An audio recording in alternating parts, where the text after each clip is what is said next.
Welcome back to Inverted Aviators RC. Today we're doing a little modification on our brand new 30mm UMX Viper from E-flite.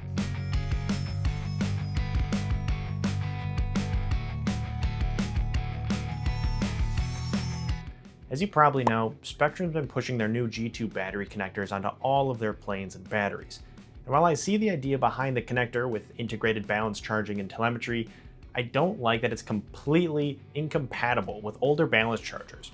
And I especially don't like when a new fancy connector isn't even used, and I have to buy adapters just to charge or fly the batteries that I already own.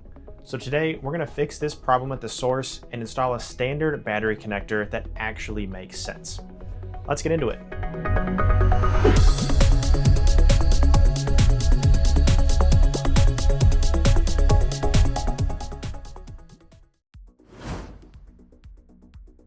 In order to do our due diligence and not just immediately hop onto the Spektrum hate train, let's look into the reason why these connections even exist. Spektrum introduced the new IC3 and IC5 style G2 connectors to facilitate smart charging tech, charging, maintenance, and data sharing without the need of a separate balanced lead. The idea is that you plug in your battery straight into a compatible charger, and the data line lets the charger know exactly how much charge and when to stop. It's supposed to reduce the chance of overcharging. On the surface, it sounds pretty slick, easier charging and potentially safer, all without extra cables. The issue with the Spektrum G2 connector on this plane isn't that it's bad technology, it's that the UMX Viper, the third smart pin, isn't even used. The whole point of the G2 system is that the extra data pin, which is supposed to handle things like balanced charging and smart communication between the battery, the ESC, and the charger. When you look at this plane a little more closely, the smart pin doesn't even connect to anything on the aircraft. The ESC isn't reading battery data, and there's no telemetry benefits happening in the air. On top of that, the battery still has a completely separate balance lead, which means you're not gaining any of the convenience the G2 system is supposed to provide. Functionally, you're left with what is essentially a standard 2-wire power connector, except now it's proprietary and incompatible with most chargers and older batteries unless you use adapters. So in practice, you're being pushed into a new connector standard without seeing any of the real benefits from this specific plane. For a small UMX jet like this, that trade-off just doesn't make sense. So we're going to swap these out for a standard connector that we already have chargers for, and let us use all of our batteries without any extra adapters. Now comes the real question. Do I switch this plane over to JST connectors, or do I go with an XT30? The XT30 is absolutely the more robust connector. It has lower resistance, larger contact area, and it's rated for significantly higher current, which means less voltage sag and less heat when you're pulling big amps. On higher power setups, especially larger EDFs or on a higher C-rate packs, that can mean a real difference. But on this UMX Viper, the numbers matter. This 30mm EDF is only pulling somewhere in the ballpark of 10 to 15 amps in normal flight, with short peaks maybe brushing the low 20s. And that's well within what a quality JST connector can handle without any issues. Most of my existing UMX batteries already use JST connectors, including my 3S and 4S packs, and keeping everything on JST means the entire fleet stays plug and play ready. I can grab a battery, plug it in, and fly without adapters or second guessing anything.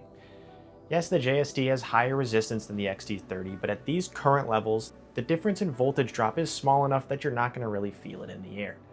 The motor, ESC, and battery chemistry are going to be the limiting factors long before the connector becomes one. Also, if I went to the XT30 instead, I'd gain some theoretical electronic headroom, but I'd also have to convert every one of my UMX planes that I own or start carrying adapters, which would completely defeat the purpose of simplifying things in the first place. For this specific jet, with its current draw, weight sensitivity, and the way I actually fly it, the JST ends up being the overall better choice. It's lighter, keeps the system consistent, and it delivers the performance the plane is capable of without any unnecessary complexity. Now that we've decided to switch everything over to JST, let's talk about actually swapping the connectors. This part is straightforward, but it's also where you need to be slow and intentional, because you're working with a live LiPo battery. The most important thing to understand is that you never want to cut both wires at the same time. And if you do that, you'll instantly short the pack, and best case, you'll ruin the battery. In the worst case, you'll let out some very angry smoke, which can be very dangerous. Cut it somewhat close to the base here. And that's, oh, shoot. The safe way to do this is to work one wire at a time only, keeping the other lead insulated the entire time. I like to even tape off the wire I'm not touching so that there is zero chance you accidentally contact with anything metal. Once a wire is cut, you strip it, tin it, solder it, and connect it directly to the new connector. And using a hot iron helps here because you want to make the joint quickly without soaking in heat to the entire wire and the connector. After that, heat shrink goes on to fully insulate the joint before you even think about touching the second wire. Electrically, you're just maintaining proper polarity and keeping the leads as short as possible to minimize any resistance or clutter. There's nothing fancy going on, but clean solder joints matter, especially on smaller connectors like the JST where you don't have a lot of metal mass to absorb all the extra heat. Take your time, double check polarity before every solder joint, and once the wires are done, you end up with a clean, reliable connection that's no different electrically than what the plane is shipped with, just far more practical for my everyday use. And all right, that's the connector swap on the UMX Viper, and more importantly, the reasoning behind it. This isn't just about hating Spektrum or smart batteries or anything like that. It's about choosing the solution that actually makes sense on this plane and the way that I fly.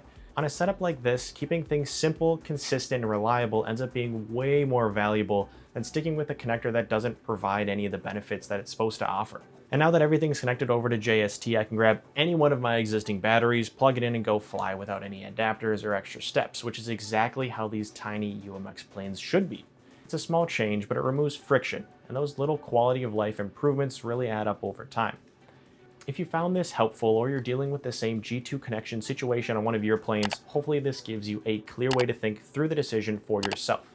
Or if you've gone a completely different route or you got strong opinions on JST versus XT60, I'd love to hear their thoughts in the comments or join our Discord and leave your thoughts there too.